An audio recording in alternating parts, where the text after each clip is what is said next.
Our next award of the evening is the Beata Netemeyer Award. It's a service award named for the Adore's first Wichita Provincial. This award recognizes alums who are leaders and who have overcome difficulties in order to serve others. The Sister Beata Netemeyer served as the Provincial of the Adores of the Blood of Christ for what was the former Wichita province from its formation in 1929 until 1938. She was instrumental in establishing Sacred Heart Junior College, which of course later Sacred Heart College, later Kansas Newman College, today's Newman University. She was a strong leader with a vision who was willing to attempt the difficult for the welfare of her sisters and their ministries. This award honors alums who have continued her spirit of service as they minister with others, bringing about the mission of Christ. The past recipient of this award, who I noticed, was Sister Charlotte Rohrbach.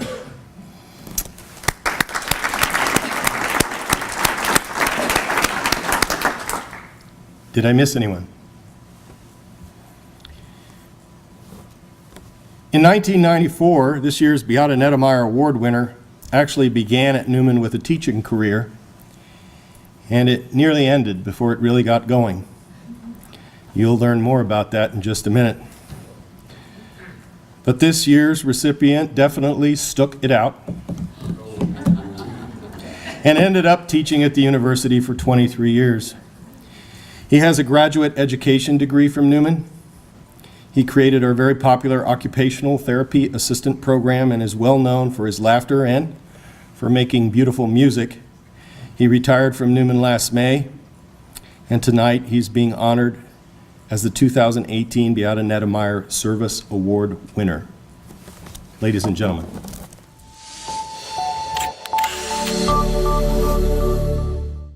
When Clinton Stucky first heard the news he was selected for the 2018 Beata Netemeyer Service Award, he could only think of one reason why. And then I said, oh, it's the accordion.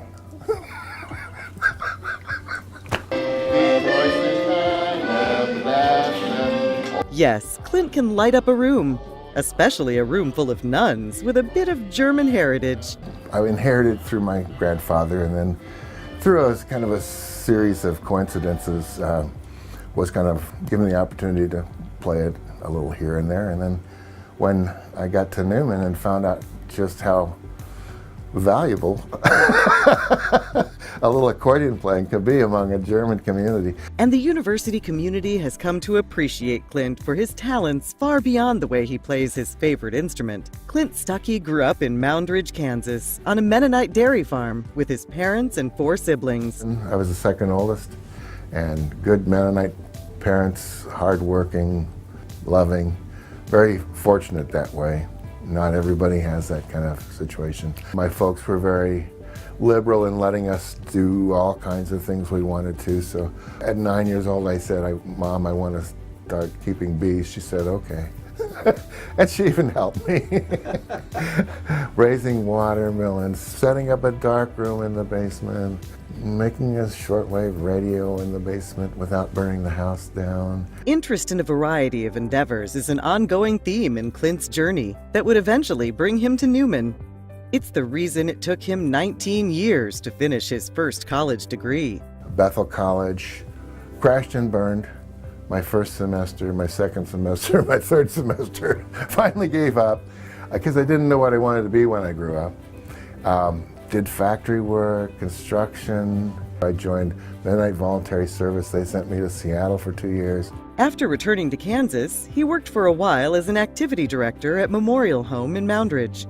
It's there an occupational therapy consultant for the home planted a seed.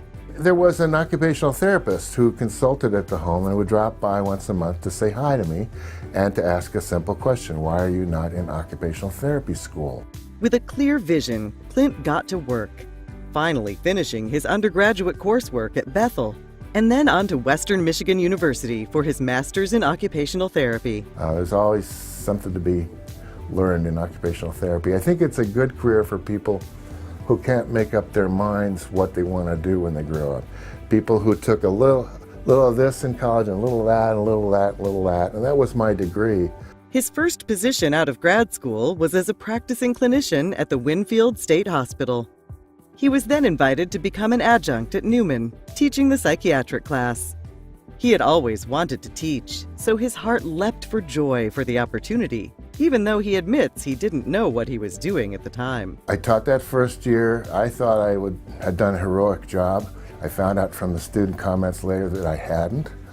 And in fact, I wasn't even asked back the next year, and I was really depressed about that. But the teacher who taught the second year decided that wasn't for her, and so I taught the following year and ever after that. That twist of fate turned out to be a blessing for Newman and the many students he would impact over the years. He worked on his teaching skills, earning a graduate education through Newman. To bolster his business skills, he later began an MBA. What I found out at some point was there's a whole lot of math in that business stuff, a whole lot, more than I was really interested in. So I have about a half of a degree, half of an MBA, 2 masters and a half of an MBA. And no, you can't exchange that for a PhD, although I would love to. I'd love to have my mother call me Dr. Stucky. He may not have been a doctor, but in 2005, when the university closed its OT program, Clint successfully championed and developed the 2-year occupational therapy assistant curriculum, which has flourished at Newman, graduating 200 OTA students.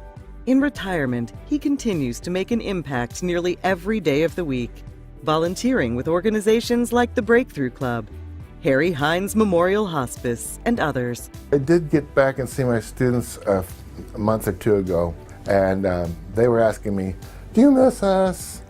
Do you miss teaching?" And I had to tell them the truth. I'd miss it a lot more if it wasn't so busy. And as he thinks about his career, what makes him the proudest? They hate me for this answer. I'm most proud that I never got fired.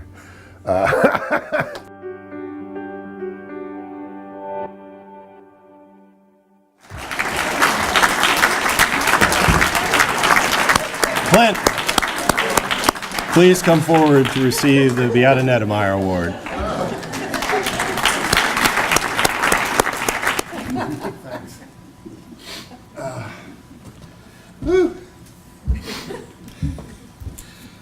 That's a fun video, Clark. Where are you? Back there. My goodness, I laughed and laughed and laughed. My mother's going to laugh too. She'll be very proud. She couldn't make it here, but Clark says he's going to get that video to her. I got a letter saying I had 5 minutes. And then somebody here gave me additional 3, so that's 8. Hang on, I think the time will pass pretty fast, though. Thank you to my brother Brian, who digitized all those family photos so we could use them here tonight. I'd like to first acknowledge these sister adorers. I think we should always acknowledge them 5 or 6 times a night.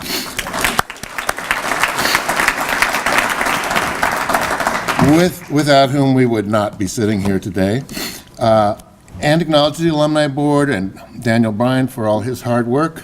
And I would like to acknowledge the members of the Board of Trustees and administration who are here tonight. Excuse me, see, when you cry, it goes down in your nose.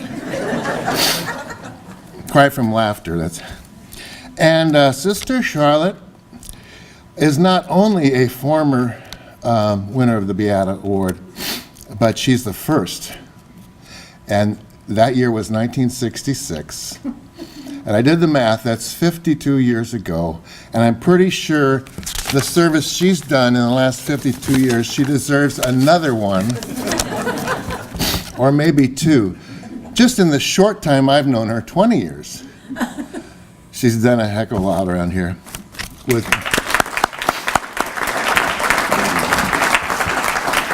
mission effectiveness, mission surveys, orientations, mission talks, you name it. And I'd like to give a shout out to my fellow alums. Yes, I was a teacher here at Newman, but also a student of the graduate education and graduate business schools, and even a little undergraduate psychology for many years. Yes, I already had a master's degree in occupational therapy from Western Michigan University, but I didn't have that degree of difference. Hear that, Clark? I didn't have a degree of difference that you get from attending Newman. With teachers like Don Hufford, how can you go wrong? Karen Rogers, and I can name lots of them. And so I want to thank the Alumni Board for selecting me for this award. I am deeply appreciative and truly humbled. In fact, back in November when I first opened the letter informing me of my selection, my reaction was one of shock and utter disbelief. I read and reread it, trying to figure out how this could have happened. What was it about me that could have possibly reminded the Alumni Board of the esteemed Sister Beata Netemeyer in even the faintest way? According to the letter, there were 3 reasons for my being chosen. 1, my teaching career at Newman. 2, my many accomplishments.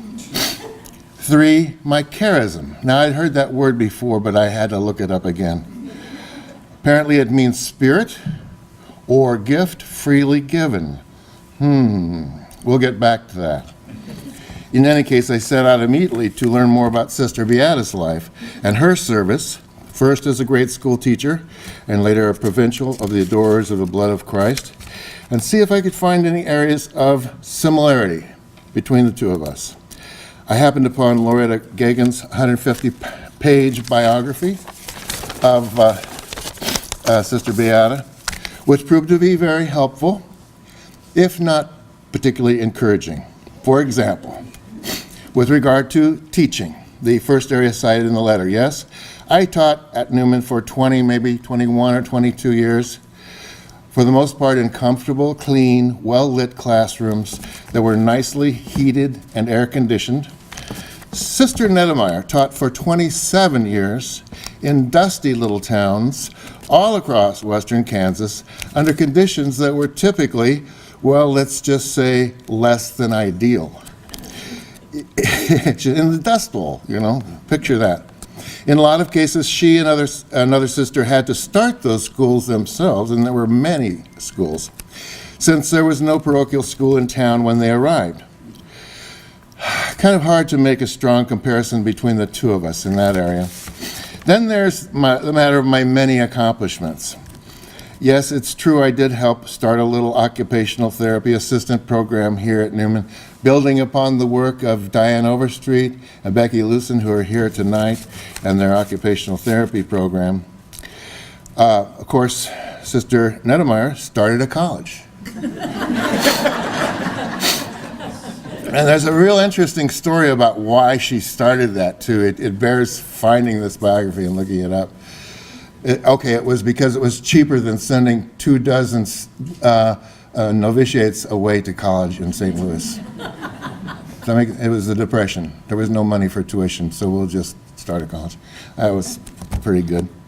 Of course, Sister Netemeyer started a college now known as Newman University, which has endured these 83 or 4 or 5 years and graduated literally thousands of students. That, in addition to being the person who guided the Wichita province through the first 9 years of its existence. A little hard to find much of a similarity there, too. How about charism, the third thing cited on the letter?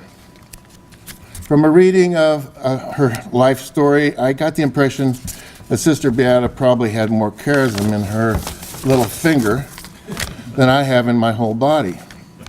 But I did see a few similarities between the two of us. For example, Sister Beata liked to have the children in her schools put on plays and Christmas programs. Among other things, she felt their hardworking parents needed a little cheering up. Likewise, when I was teaching occupational therapy, many times I saw the students off in the spring with a chorus of "Happy Trails to You." Are any of my students here today? It's true. And greeted them in the fall with my rendition of "Back in the Saddle Again," and then made them sing it too. And then there was all of my accordion playing, and I guess we have plenty of documentation of that around Newman. I don't know where Clark got some of that stuff. At the ASC Center at Christmas and Oktoberfest, could that have been what the Alumni Board was thinking when they selected me for this award? Could my charism, my gift freely given, have been accordion playing? Inquiring minds want to know. Maybe someday I'll find out. Finally, there is one more area, in all seriousness, where Sister Beata and I definitely do, I think, share a commonality, and that is our appreciation for the value of higher education. I could spend the rest of the evening talking about what a difference Newman's Master of Education degree program made in my life and my teaching. And my students will attest to this. But I only have 5 minutes, which I've already used up. So, in closing, fellow alums, whereas our accomplishments may never match up to those of Sister Beata's, I like to think there is a bit of the spirit of Sister Beata in every Newman grad, which I believe to be the Spirit of God. What do you say we go out there and make the world just a little Beata better? Thank you to Nancy Dallinger for nominating me, and thank you Newman University for making my 20 years here so very richly rewarding.